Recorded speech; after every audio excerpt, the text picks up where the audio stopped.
श्रीमद्भागवत भागवत पुराण दसम स्कंद 67वां अध्याय द्विविध का उद्धार। भागवत पुराण दसम स्कंद 67वां अध्याय द्विविध का उद्धार।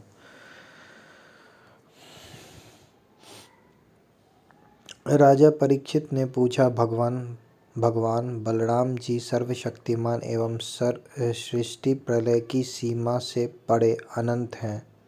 उनका स्वरूप गुण लीला आदि मन बुद्धि और वाणी के विषय नहीं है। उनकी एक एक लीला लोक मर्यादा से विलक्षण है, अलौकिक है। उन्होंने और जो कुछ अद्भुत कर्म किए हों उन्हें मैं फिर सुनना चाहता हूँ। श्री सुखदेव जी ने कहा, परीक्षित, द्विविध नाम का एक वानर था। वह भौमासुर का सखा, सुग्रीव का मंत्री और मैंद का शक्तिशाली भाई था। जब उसने सुना कि श्री कृष्ण ने भौमासुर को मार डाला, तब वह अपने मित्र की मित्रता के ऋण से उऋण होने के लिए राष्ट्र विप्लव करने पर उतारू हो गया। वह वानर बड़े बड़े नगरों, गांवों, खानों और अहीरों की बस्तियों में आग लगाकर उन्हें जलाने लगा। कभी वह बड़े बड़े पहाड़ों को उखाड़कर उनसे प्रांत के प्रांत चकनाचूर कर देता और विशेष करके ऐसा काम वह अनार्त काठियावाड़ देश में ही करता था, क्योंकि उसके मित्र को मारने वाले भगवान श्री कृष्ण उसी देश में निवास करते थे। द्विविध वानर में 10,000 हाथियों का बल था। कभी कभी वह दुष्ट समुद्र में खड़ा हो जाता और हाथों से इतना जल उछालता कि समुद्र के देश डूब जाते। वह दुष्ट बड़े बड़े ऋषि मुनियों के आश्रमों की सुंदर सुंदर लता वनस्पतियों को तोड़ मरोड़ कर चौपट कर देता और उनके यज्ञ संबंधी अग्नि कुंड में मल मूत्र डालकर अग्नियों को दूषित कर देता। जैसे भृंगी नाम का कीड़ा दूसरे कीड़ों को ले जाकर अपने बिल में बंद कर देता है, वैसे ही वह मदोन्मत्त वानर स्त्रियों और पुरुषों को ले जाकर पहाड़ों की घाटियों तथा गुफाओं में डाल देता। फिर बाहर से बड़ी बड़ी चट्टानों रखकर उसका मुंह बंद कर देता। इस प्रकार वह देशवासियों का तो तिरस्कार करता ही कुलीन स्त्रियों को भी दूषित कर देता था। एक दिन वह दुष्ट सुललित संगीत सुनकर रैवतक पर्वत पर गया। वहां उसने देखा कि यदुवंश शिरोमणि बलराम जी सुंदर सुंदर युवतियों के झुंड में विराजमान है। उनका एक एक अंग अत्यंत सुंदर और दर्शनीय है और वक्षस्थल पर कमलों की माला लटक रही है। वे मधुपान करके मधुर संगीत गा रहे थे और उनके नेत्र आनंदोन्माद से विहल हो रहे थे। उनका शरीर इस प्रकार शोभायमान हो रहा था मानो कोई मदमत्त गजराज हो।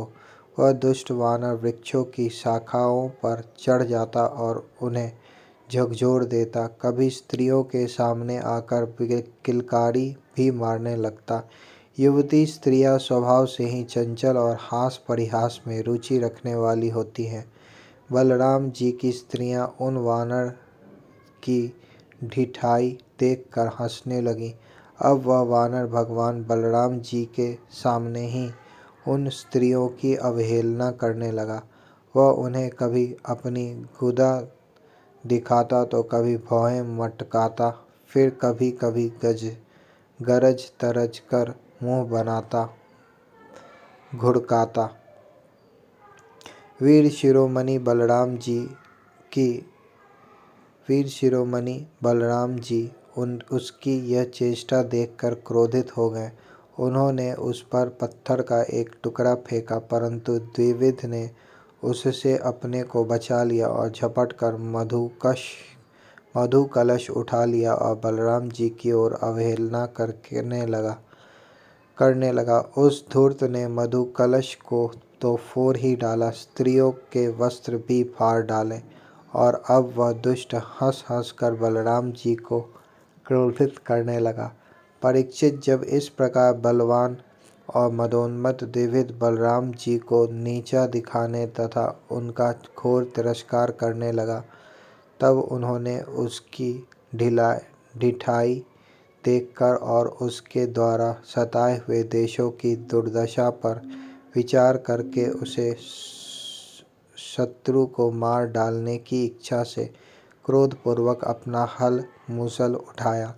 द्विविध भी बड़ा बलवान था। उसने अपने एक ही हाथ से शाल का पेड़ उखाड़ लिया और बड़े वेग से दौड़कर बलराम जी के सिर पर उसे दे मारा। भगवान बलराम पर्वत की तरह अविचल खड़े रहे।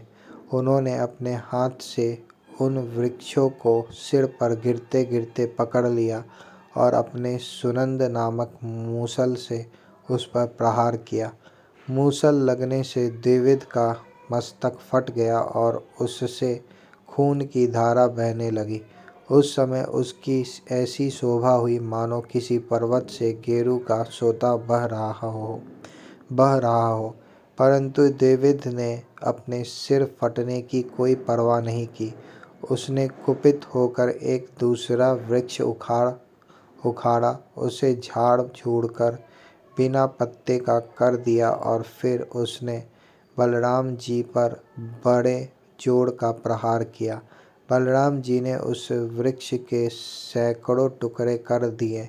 इसके बाद द्विविध ने बड़े क्रीड़ा से दूसरा वृक्ष चलाया, परंतु भगवान बलराम जी ने उसे भी शतधा छिन्न भिन्न कर दिया।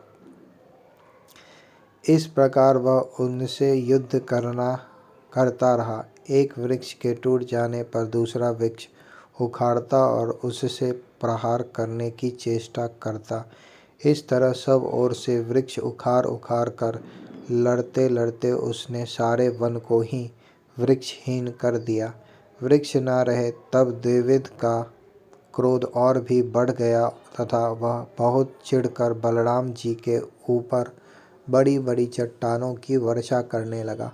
परंतु भगवान बलराम जी ने अपने मूसल से उस सभी चट्टानों को खेल खेल में ही चकनाचूर कर दिया। अंत में कपिराज द्विविध अपनी ताड़ के समान लंबी बाहों से घूंसा बांधकर बलराम जी की ओर झपटा और पास जाकर उसने उनकी छाती पर प्रहार किया। अब यदुवंश शिरोमणि बलराम जी ने हल और मूसल अलग रख दिए और क्रुद्ध होकर दोनों हाथों से उसके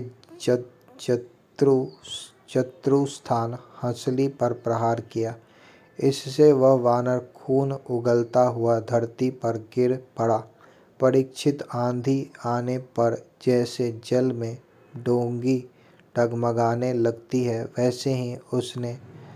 वैसे ही उसके गिरने से बड़े बड़े वृक्षों और चोटियों के साथ साथ सारा पर्वत हिल गया। आकाश में देवता लोग जय जय, सिद्ध लोग नमो नमः और बड़े बड़े ऋषि मुनि साधु साधु के नारे लगाने और बलराम जी पर फूलों की वर्षा करने लगे। परीक्षित, द्विविध ने जगत में बड़ा उपद्रव मचा रखा था, अतः भगवान बलराम जी ने उसे इस प्रकार मार डाला और फिर वे द्वारकापुरी में लौट आए। उस समय सभी पुरजन परिजन भगवान बलराम की प्रशंसा कर रहे थे।